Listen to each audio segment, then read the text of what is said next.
Good evening, everybody. Welcome back to Gargoyles episode reviews. Today we're looking at The Edge. Finally, The Edge. It's always been one of my favorite episodes, alongside Eye of the Beholder, Vows, and The Gathering, parts 1 and 2. Now that everyone's settled into their homes, new and old, we can get back to business. Rather, David Xanatos can. He dropped into his old routine without a pause, but he's not as confident as he appears. Is he losing his edge? It'll take more than a new Corvette from a midlife crisis to resolve this doubt. In typical Xanatos fashion, he has a plan that'll kill 2 birds, or possibly gargoyles, with 1 stone, or robot. Gotta love these Xanatos gambits. We meet an upgraded version of the Steel Clan. With the havoc they're wreaking in the city, put the gargoyles in harm's way? Don't worry, Xanatos has a good reason for his maneuvers. Let's get on with one of the best episodes ever. Spoilers in the 2020. Ask Greg is in the According to Greg. Season 1, Episode 10, The Edge. Reasons for existence. To show Xanatos' combat skills are still up to par while showing off his exo armor. To put the Eye of Odin back in his collection while shedding more light on his attitude toward plans for the gargoyles. To intro Matt Bluestone. To acclimate the clan to the clock tower. To intro the Emir. Main antagonist, Xanatos, Steel Clan. Times, January 12th and 13th, 1995. Locations, New York City, New York, USA. The Edge, written by Michael Reeves. So you know it's going to be a good episode. And we open with Xanatos and Owen, which is also a good sign. I'm not one bit jealous of his private dojo and gym. And sparring partner. No, not a bit. We kick off, with David and Owen bowing to each other on the dojo mat. We've seen both men in combat situations, but watching them face off against each other is a surprise. How often do you see an antagonist and his lieutenant spar? Whenever there's a contest where the winner doesn't have to be the hero, the suspense jumps exponentially. I'm expecting David to win, as he's, well, the boss. Owen is intimidating, period. He looks ready to go. They circle. Owen is in the zone, while David plays cool out of his range. Not for long. Owen attacks with a combo of kicks. David dodges the first, but catches the second square in the chest. Nice shot, Owen. Nice combo, too. Those type of combos are pretty hard to avoid. I'm assuming they're doing a mixed martial arts bout. There's a picture of their little fight. Nice reflexes, boys. David nails the landing. He looks shocked, completely and utterly. There's no anger, though. He looks like he's suffered a horrible betrayal. Or Owen just flipped him the bird. The match is still on, so Owen advances. Still mentally reeling, David concedes. Props to the animators for being accurate with this match. David even hops up correctly. Disney Japan knows its stuff. And here's a screenshot of Xanatos stopping Owen from doing a little rolling groundwork. Kick Your Boss Day comes but once a year. Better enjoy it, is the caption. Is David going to upbraid Owen for defeating him? It's not generally accepted for the Major Domo to defeat his employer, especially when they're the show's antagonists. But if there's one thing we know, it's that Xanatos and Owen are anything but your average villains. Their work relationship is also unlike any archetypal relationship in pretty much all fiction, TV or not. David is still confused and a little annoyed, but not at Owen. He compliments the head of security on his win. He follows up with, "This is the first time I've ever lost a match to you." It's a wording that gives Owen full credit. I mean, David could have made it a backhanded compliment, instead saying, "This is the first time you've ever won." Sparring has got to get boring for Owen if he never wins. The fact that Xanatos is good enough to take out Owen consistently shows just how much skill David has. It dawns on Owen that he just humiliated his employer. "Would you rather I pretend to lose?" he asks. He's being about 30% snarky, which for normal people is about 0%, if you grade on a curve. If David wanted to win every bout, Owen would throw them. That awkward moment when you regret your victory. David snaps, "I'd fire you if you did." He means it too. That's serious. Owen is a fantastic right-hand man and security chief, yet Xanatos would fire him for putting out less than his best. Unlike 99% of other villains and antagonists, Xanatos doesn't want a yes man. The very idea seems to disgust him. This fits his character and personality. I'd say it's an ENTJ on the Myers-Briggs scale, in my opinion. Smart guy, Xanatos. Having a friend around who will keep you accountable and push you to be better is priceless. Here's a 2020 moment. I'm going to overlook the whole writers didn't know Owen was Puck issue and take Xanatos' statement at face value. It's more powerful that way. Xanatos values honesty in his allies, even if he doesn't practice it or require them to practice it with anyone outside of his circle of confidence, which is Owen and Fox. Xanatos also highly values receiving an honest appraisal of his abilities. If he can't test them adequately, how will he know his limits? Knowing your own limits is as important as knowing your opponent's. Know thyself, yes? An awkward silence follows, prompting Owen to ask if David is all right. David changes gears, apparently forgetting about the match as he shifts to his schedule. Next up, a meeting with the Emir at 2. Xanatos is feeling edgy. Move it up to 1. There we go, back to business. Xanatos has got his watch on. Who is the Emir? It probably has to do with the business deal. Xanatos doesn't have to cater to the Emir, meaning the fellow works for or is subordinate to him. Is it a throwaway reference? The writers so far haven't wasted a thing, so I doubt it. 2020 moment. First mention of the Emir. He's working on a spell that will make him the avatar of Anubis, the Egyptian god of death. Anubis is really a fae, but that doesn't matter. He has the ability to grant immortality. So thinks the Emir. The fact that our first meeting of the Emir, second, is in double jeopardy, and mention, actually not meeting, comes when Xanatos is questioning his abilities, and that is a perfect timing. He's wondering if he's slipping. I'm sure that thoughts of old age and its price are looming large. And I also kind of tie some significance with him putting his watch on first, as like time is slipping away. Saddle up, partner. At the 23rd Precinct, Elisa is lugging a TV in. A ginger, who we've seen before as Chavez's driver in Deadly Force, bounds up to help her. He's happy to help. Nice guy. Thomas Wilson is his excellent voice actor. After stashing the TV, it's basically a little closet thing, Elisa meets with Captain Chavez.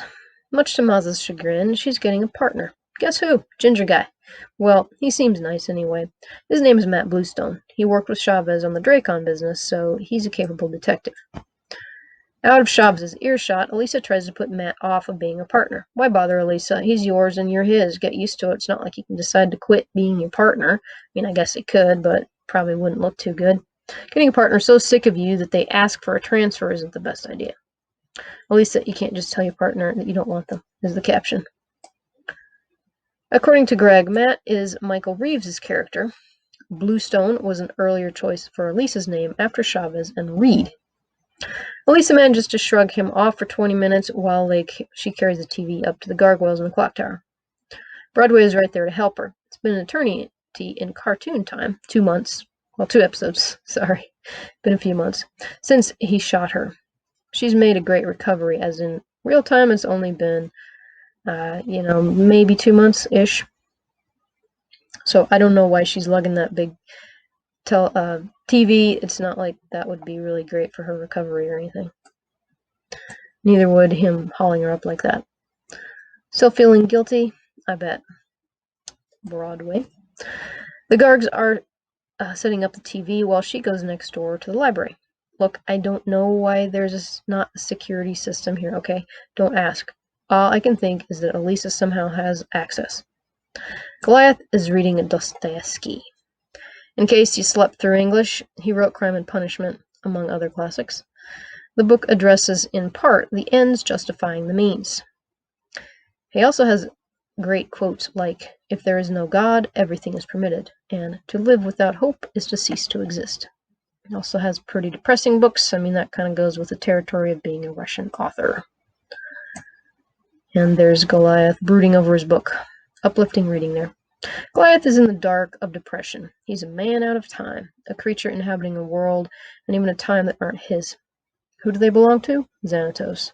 Everything belongs to Xanatos, it seems. Goliath's whole world was the castle, and now he's lost that. To Xanatos. Goliath, you didn't have it ever. You didn't own it back when the humans had it 1,000 years ago, and you don't own it now, and you never did. I mean, do Goliath or any of the gargoyles really even have the concept of owning land? Other than, like, territory that they protect? In Goliath's mind, David cheated by coming back from jail to live in the castle. David, quote, stole the gargoyles' ancestral home. Goliath is stuck on this idea. Elisa has explained that David legally bought the castle. Heck, that's how he was able to wake them. Xanatos navigates the world with the grace and ferocity of a shark in the ocean. He'll always be on the top of the food chain. All their struggles against him, and what good did it do? There he is in the castle, and here they are hiding in a dingy clock tower. And there you get a fine view of the eerie building through the library window. Stop trying to cheer him up, Elisa. He wants to be a goth. If only Goliath could make Xanatos feel out of place and robbed. You did land him in jail and for a few months, so you got that going for you, Mr. Protagonist. It's not enough, though. Don't we all at some point wish our lives, in our lives, wish that the one person who bested us or betrayed us or besmirched our good name could, if not pay a price, at least see things from our perspective. If they could feel how they made us feel, they'd understand. It would be a form of justice, inflicting our pain on our foe, even though it wouldn't do a darn thing to fix whatever they did to us. It would feel great. It's like poor man's vengeance. It's still a sucker's game that drags you in, makes you focus on your pain and their crime. Meanwhile, they're happily going about their daily lives. Elisa is upbeat, saying she wouldn't want Xanatos' karma. Yeah, sure you wouldn't. 2020 moment / according to Greg. Greg says Xanatos got his comeuppance when Oberon tried to take Alex, but I disagree. Xanatos never received the karmic slap Elisa was hoping for. He loses here and there, yeah, but he always scrapes victory out of loss. As for Oberon's kidnapping attempt, it was under the control of Titania, who wanted Alex to stay with his parents, her daughter, and her son-in-law, and be trained by Puck. I'm pretty sure she wouldn't have actually taken Alex. It would be neat to see what her plan was if the first plan didn't succeed. In the media's eye. I wouldn't complain about seeing this on my TV, and it's a very handsome picture of Xanatos. While the Gargs have been moping, and, well, Goliath has been, and the others have been setting up the cable, Team Xanatos is getting good PR. The clan gathers to watch a news report, good old Exposition News Network, where surly, no-nonsense reporter Travis Marshall is interviewing David at the Museum of Modern Art. David, the genius billionaire, or playboy, maybe, philanthropist, is donating a piece of art? No, an artifact. Why is it going in the Museum of Modern Art if it's historical? I don't know. It's called the Eye of Odin. That's a bit gross if you think about it. Odin traded his eye for wisdom, remember? Xanatos says it should be shared with the world, not locked in his private collection. I still want to see that collection. Besides, he boasts, it's a great tax write-off. According to Greg, the idea for the Eye of Odin came from the interactive / gaming department. Greg and company liked the concept, so they developed it. Some nice teamwork. And here's David and Travis in, at the museum, I guess, and there's a camera crew in front. It isn't a proper donation without a ton of media attention. Travis takes advantage of the moment to rub the whole jail time snafu in David's face. Waxing dramatic, Xanatos replies that he made a mistake. Yeah, we know the mistake was underestimating his opponents and getting caught. He paid his debt to society. Now he wants to do something to benefit others. Would Travis rather he kept the eye? And there he is, showing some very sarcastic attitude. Absolutely couldn't get any smoother. Love the animation quality in this up, too. We're practically drowning in snark by the time Owen pulls his boss off of the reporter. Okay, it's a low-key rescue. Just Owen saying the limo's ready. But Xanatos takes the opportunity to make a grand exit. He compliments Owen, then takes his leave with drama queen, "I'm not appreciated around here" line. Gotta love his attitude. He's having a blast, relishing the media attention. There he is, giving Owen a little brotherly punch in the arm there. Owen is that wonderful friend who gives you an excuse to leave an annoying situation. 2020 moment. Watch how David and Owen interact in public. Owen is painfully respectful, actually bowing a bit to Xanatos. David takes every opportunity to compliment him, or at least give him due credit for competence. In private, though, the sarcasm and snark can be intense. See Double Jeopardy, The Price, and Possession for examples. At the most extreme, David is just shy of acting superior, while Owen verges on being a brat. What else would you expect from two tricksters who share a strong friendship? Goliath is beyond pissed at seeing Xanatos on TV. So, even the guy's very appearance pisses off Goliath? That's some hefty power David holds over him, and Goliath allows it. Smash and grab. There's a guard looking at the screen. The 4 incarnations of that work are not actually in the MoMA, Museum Monitor, if you wondered. Cut to a guard in the screen, an alarm sounds and sends him running. Meanwhile, Matt and Lisa are driving.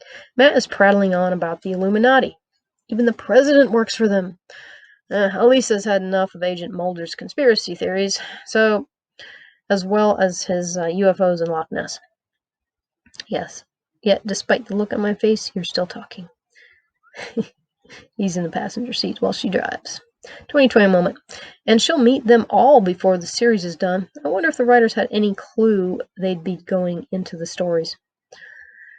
Matt turns into a great way of exploring the Illuminati storylines. In the new SLG Gargoyles comic, the Illuminati sends Xanatos, Fox, and Alex to DC to meet the president over Halloween. There's a plot afoot regarding the Gargoyles. Xanatos is to play one side, while Canmore plays the other.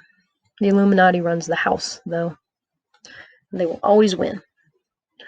Back at the MoMA, on the security cams, we see a Steel Clan robot in near silhouette with red eyes glowing as it smashes the case containing the Eye of Odin. Alarms are screaming. And here we go with his fist pulled back. Not what you want to meet in the dark or anytime. The guard is about to go the way of all guards on TV. Cannon fodder. In this case, the robot punches him in the face. Also not what you want to get. Pretty sure that could crumple your skull. The alarm brings the cops. Closest unit? Of course it's Elisa and Matt. They arrive just in time to see the robot crash through a window. The robot launches in the air just as Matt shoots it, before Elisa can stop him. The bullet ricochets off the metal. Matt is stunned and angry at the robot monster and at Elisa. She thinks fast for one of the best covers I've heard. The thing could have blown up. Good thinking. It's generally not smart to shoot at something if you don't know how it will react or what it's made of. Yeah, or in this case, where your bullet will go, because it's got to come down to earth at some point there. This is a nice scene for Matt, though. It shows he's a man of action with skills to match. I mean, he actually hits that thing in midair. That's not that easy. At the station, Chavez briefs Elisa. Why are all their briefings private? Does Elisa get too loud in the group briefs? She's sure loud here and every other time I've seen her in the cap's office. Matt's worked up too. There are 3 of these things around the city. Robots, I mean. Causing trouble and shooting them doesn't have any effect. And here's pictures of them. I would like to see what those notes are in the margins, but they're just scribbles. Because I want to know what else the robots did. While the cops are trying to keep things cool, Travis Marshall isn't. He's showing the footage. It's great footage. You can really tell it's a gargoyle, and it's stealing the eye. Did Xanatos have giver's regret? I'm sure he wants the tax write-off and the eye. But what's up with having the Steel Clan do it? And why so obvious? He could have anybody steal it for him. Like he had Xanatos Enterprise security forces stage the attack on the castle in Awakening. No ninja burglar tricks here. It's funny. He's able to keep the data that was on those disks to still have his robots run. Yeah, locking him up didn't do a darn thing. The clan doesn't cotton to be inframed. Goliath is in a full battle rage. This is the last straw. Why can't Xanatos just leave them alone and enjoy his victory? Well, what fun is that? Goliath storms out to, quote, deal with Xanatos. Elisa is left to catch up. It'll take about 2 days to get to the Erie building if it's that far in New York City. Parlay. Xanatos is rocking those black gloves and trench coat. Nice. Otherwise, he's facing the January night like a champ. Yeah, it is cold in those northern climes. If Goliath thought he'd catch David unawares, he's dead wrong. At the Erie building, David is waiting for Goliath in the courtyard. I'm assuming he saw the incoming Gargs on radar or camera or something, then sauntered out to cut the casual, assured figure in his yard, in his castle, in his skyscraper, in his city. Even with the radar, he must have cleared his schedule tonight in anticipation of their arrival. He's got something big in the works. To Goliath's credit, he lands in front of Xanatos rather than just swooping down and grabbing him by the neck and tossing him into the nearest wall. Xanatos knows from the battle data he's gathered so far that Goliath won't attack him if David doesn't make a move first. Down in the Erie building's lobby, Elisa and Matt charge in, only to meet Owen, who'd make a wicked good goalie. You know he's been dying to deny her access for months, and they literally do the bouncing back and forth, her trying to get around him and him, like, body blocking her. Mr. Xanatos is in a meeting, and they should leave. Elisa goes for the quick responses she gave Matt, which I really liked. She goes from the quick response she gave Matt, which I really liked, to this mess. I've always been welcome before. Are you serious? Owen shows his professionalism by responding only with, "Things change, detective. I don't suppose you have a warrant?" Yes, things change. For instance, the Gargs don't live here anymore. Xanatos does, though. You still walk into your friend's house after your friend has moved out and sold the place, or after they got evicted? No. Here's another great picture of Xanatos being snarky. You gotta love the antagonist with this much guts, and who's made such thorough plans. A few thousand feet above, David doesn't let Goliath get too far into his tirade about Xanatos going too far. What follows is one of the best examples of David's style and charisma in the whole series. He insists he's, quote, the Gargoyles' best friend in this world. Props Jonathan Frakes for an excellent delivery on that line. The Gargoyles aren't welcome in the city because of Xanatos, says Goliath. Well, good point, but if you want to be picky about it, says Xanatos, we won't get anywhere. Oh, denied, big guy. Xanatos shuts down the arguments like he's a politician. Your totally true point is not applicable here because it clashes with my narrative. And a lot of this scene is shot over Xanatos' shoulder, like we'll parrot.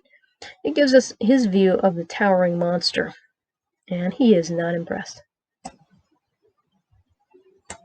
Xanatos is all smiles. You know that's bad news for the clan. David has a research facility upstate where the Gargoyles can be comfortable and protected. They'll be his guests. On the surface, it sounds pretty sweet. They get to have free room and board, they don't have to worry about attackers, and they get to leave the city. If the protagonists aren't offered a chance to join the antagonists at least once in the series, writers just aren't trying. Giving up the fight and making what Dracula would call a, quote, dishonorable peace is tempting. You get sick of struggle. Just compromise, bite the bullet. Soften your stance. And Goliath roars. Not a happy gargoyle. Goliath won't even consider it. He knows Xanatos wants to dominate them. He's wanted to control them since the beginning. If he couldn't do it overtly, well, he used manipulation. Goliath is spot on. Xanatos wants obedience, but he loves loyalty. And there he is, smiling some more. Semi-spoiler. We'll see that desire for loyalty grow. It's a nifty bit of irony that Xanatos essentially wants to have them under his thumb, just as he was under the thumb of the judicial system. Yeah, they'd kind of be his pseudo-prisoners in the upstate research facility. They'd definitely be separated from Elisa and totally reliant on him. According to Greg, Xanatos is on probation. I don't know why Greg chose it to be probation. It should be parole, as parole comes after incarceration. Probation is done instead of incarceration. Each has different requirements and rights. Or lack thereof. Goliath roars. He grabs the nearest lamppost and slams it into the ground. Then he turns and bounds away. Again, credit to him for not making Xanatos experience the lamp's fate. Goliath has learned that he can't just kill his enemies, especially when the enemy is as high profile as Xanatos. What Goliath intends to do now is anybody's guess. Is that a maybe? There's the light exploding. David never loses his cool. He has a slight smile through the whole exchange. He handles the lamp smash as if Goliath had sent him a text saying no, thank you. As Goliath takes off, David calls after, "You're taking this much too personally." Which is hilarious. Xanatos thinks so too, as he's grinning. This is an outcome he was, if not hoping for, then expecting. And I think he kind of was hoping for it. As usual with his gambits, if Goliath accepted the offer, David won. If Goliath refused, well, we'll see. The game's afoot. Elisa and Matt retreat to the car. Matt is confused about the whole deal. He's wondering, what are they doing out here trying to bust in to see a billionaire at whatever o'clock at night? He confines himself to saying, that was spectacularly unsuccessful. I like Matt. He's got a sense of humor and is easygoing. The Gargs soar overhead. Elisa spots them and gives chase. Poor Matt. There's no end to the nuttiness tonight. He insists that Elisa needs him, though, since the time you think you don't need a partner are often the times when you need one the most. Halftime. I don't know about you, but I'm enjoying the heck out of this episode. Not only do Xanatos and Owen have big parts, they're both at their smooth, snarky bests. Xanatos is flat out having fun. It's great to see people have a good time, especially antagonists. There's just something about having a villain and antagonist who enjoys his job that makes the story 100% more enjoyable. We're not sure what Xanatos is up to. Sure, he may attempt to force the Gargoyles to come to his research facility, but he had to know the chances of that succeeding were slim. So, what's he really after? We've got half an ep left to find out. This is going to be good. Tune in Friday, or whenever, I guess, for the conclusion of one of the best Gargoyles eps ever. And while you read it or watch it, at that point, back in the day, I went to the Star Trek 50th Anniversary Con in San Francisco. Jonathan Frakes and Brent Spiner were there. Marina Sirtis was supposed to be there, but she was unable to attend. And let me tell you, Jonathan Frakes is a very nice gentleman, very well-spoken. Brent Spiner was there. I'll leave it at that. All right, everybody. Comment here on the blog. Like, share, subscribe, do all the things. Thank you so much for watching, and we'll catch you in the next one.